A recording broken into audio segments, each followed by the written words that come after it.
from the equality of all beings, understanding to the understanding, rising from conditions. Thank you for the detailed and insightful conversation. Here is an English translation of the core discussion, maintaining the original flow and depth. A deep dive into the Bodhisattva mind, the fundamental importance of understanding all beings' understanding. This discussion centers on a core Buddhist concept, Bodhisattva, the great vow to attain Buddhahood for the benefit of all sentient beings. Using a lively master-disciple dialogue, we explore why it is so crucial, even fundamental, to thoroughly understand the understanding or of all beings. The basis of equality, the operating mechanism. The dialogue begins with a pointed question from the disciple. Since everyone's thoughts and perspectives are so different, why do the Buddhist scriptures say that all sentient beings are equal? What does this equality actually mean? The master's answer cuts to the heart of the matter. He explains that while all beings are equal in their fundamental nature, the more direct and practical meaning here is that the fundamental operating mechanism for generating understanding is equal for everyone. This mechanism can be broken down into a clear formula: perception, cognition, information input, 加 afflictive habits, internal programs, 加 delusive thought processing, 等于 understanding unique view. Perception, cognition, this is the information input stage. The master notes that our six sense organs, eyes, ears, nose, tongue, body, and mind, act as a conduit for gathering external information. This is like a computer's keyboard, mouse, or internet connection. Afflictive habits, the incoming information then interacts with our deep-seated, pre-existing internal programs. The master uses terms like greed, anger, ignorance, arrogance, and doubt to describe these deeply ingrained habitual tendencies. The same information, when processed by different internal programs, yields vastly different reactions and outcomes. Delusive thought, this is the cognitive processing stage. The master uses the term 妄想 because our thinking is often driven by these afflictive habits. This process is like a computer's central processing unit CPU at work. Understanding the result of this computation is each person's unique viewpoint and perspective, which is then stored in our memory or hard drive and manifests as our thoughts and actions.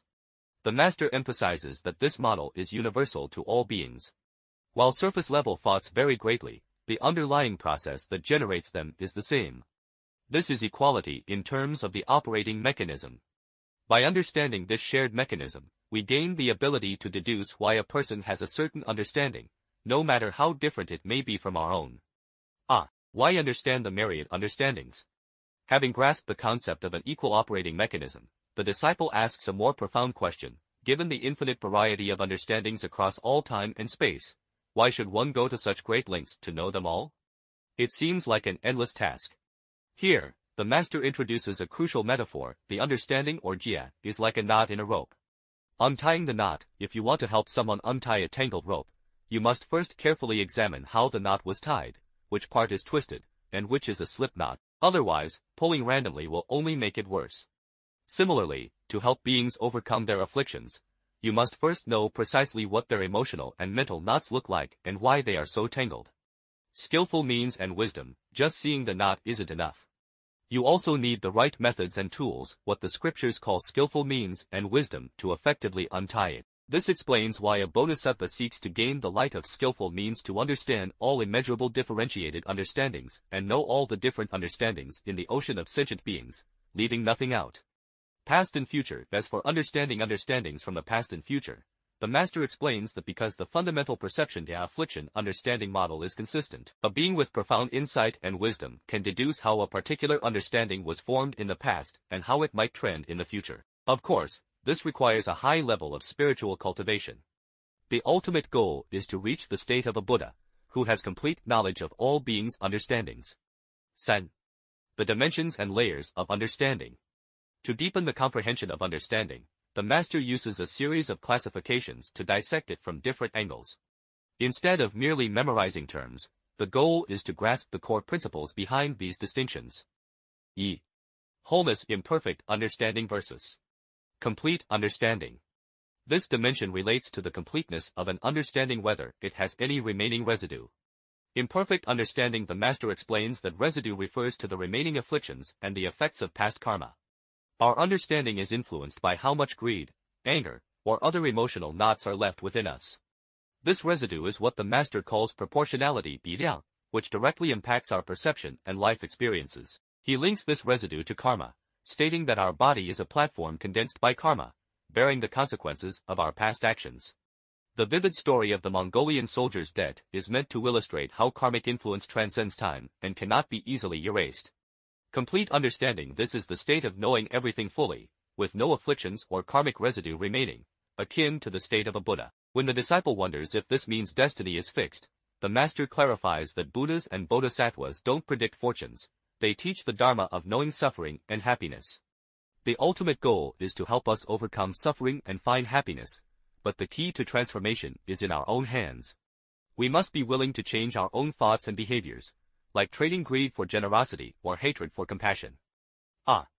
Perspective and bias, unequal understanding versus equal understanding. This dimension concerns the viewpoint and bias inherent in an understanding. Unequal understanding. This refers to the partial understanding that comes from a limited perspective. The master uses the classic blind man and the elephant analogy. Each man correctly describes the part he touches, but mistakes it for the whole. This partiality often leads to stubbornness and conflict, driven by arrogance, the inability to accept being wrong. Equal understanding. This isn't about having no perspective. Rather, it's the ability to equally know all perspectives. The master describes two aspects: quantitative equality, knowing all beings' experiences of joy and suffering equally. Qualitative equality, knowing the subtle preferences and attachments of beings, and how these lead to self-destructive behavior. To help those with unequal understanding, a bodhisattva must first understand their perspective and then use skillful means, such as the four all-embracing virtues, giving, kind speech, beneficial action, and working together to build trust and gradually guide them to see the bigger picture. 3. Basis and source, dependent understanding versus groundless understanding. This dimension is about the foundation of an understanding. Dependent understanding. This means the understanding is based on direct evidence and personal experience from one's perception. Groundless understanding. This is an understanding based on speculation, hearsay, or fantasy, without a reliable foundation. The master laments that most people's understandings fall into this category, and it takes great cultivation, even psychic abilities, to accurately judge another's motives. Group versus individual. Shared understanding versus unshared understanding. This dimension looks at understanding from a collective and individual standpoint. Shared understanding, the common belief or consciousness held by a group. This can be positive, like the shared values of a charity group, or negative, like the collective fanaticism of the Nazis. Unshared understanding, conflicting views between different groups or individuals. The master advises that simple suppression is not the answer. True Buddhist forbearance is based on a precise understanding of each other's positions to find a way to resolve conflict. Realm, mundane understanding versus transcendent understanding. This dimension distinguishes understanding by its level of spiritual attainment. Mundane understanding. This is the understanding of beings within the three realms: the realm of desire, the realm of form, and the formless realm, who are still subject to the cycle of rebirth. Even beings with meditative powers are still attached to those states. Transcendent understanding. This is an understanding that transcends the three realms, such as the wisdom of an arhat, and is directly linked to one's level of spiritual practice. The ultimate goal, mastering the understanding arising from conditions. The ultimate goal of this deep study of understanding is to achieve the state of a Buddha, who has unobstructed knowledge of all understandings. The master introduces two key terms: marvelous understanding. Using the metaphor of a baker, the master explains that while a novice can only make a simple bun, a master can transform the same flour into 100 different exquisite pastries. This is a marvelous understanding of the flour's properties, leading to marvelous applications. In Buddhism, this means a wisdom that brings pure, lasting joy with no negative consequences. Correct understanding, an understanding that is accurate and without deviation, as opposed to a problematic or sick understanding. The master concludes with a crucial concept: understanding arising from conditions. This is the ability to know precisely what kind of understanding or reaction a being will have in response to a particular condition or external stimulus. This requires a combination of omniscience, 一切智, the comprehensive wisdom that knows all things, and skillful means, the flexible methods to handle any situation. By mastering this, one can know when and how to create the right conditions to most effectively guide and help others. Conclusion and reflection. This profound dialogue reveals that bodhicitta is not a mere aspiration. It requires the diligent work of understanding all beings' understandings. This involves going beyond superficial thoughts to grasp the underlying mechanism of cognition, and to comprehend the various dimensions and layers of their understandings. This deep, expansive understanding is the very foundation of true, effective, and wise compassion. Finally, the Master offers a practical exercise. Reflect on your own strong emotions or thoughts from today. Try to observe like a third party what external conditions did you encounter? What internal afflictive habits were present? How did they interact to shape your understanding in that moment? This kind of self-awareness is the practical starting point for applying everything we've discussed today.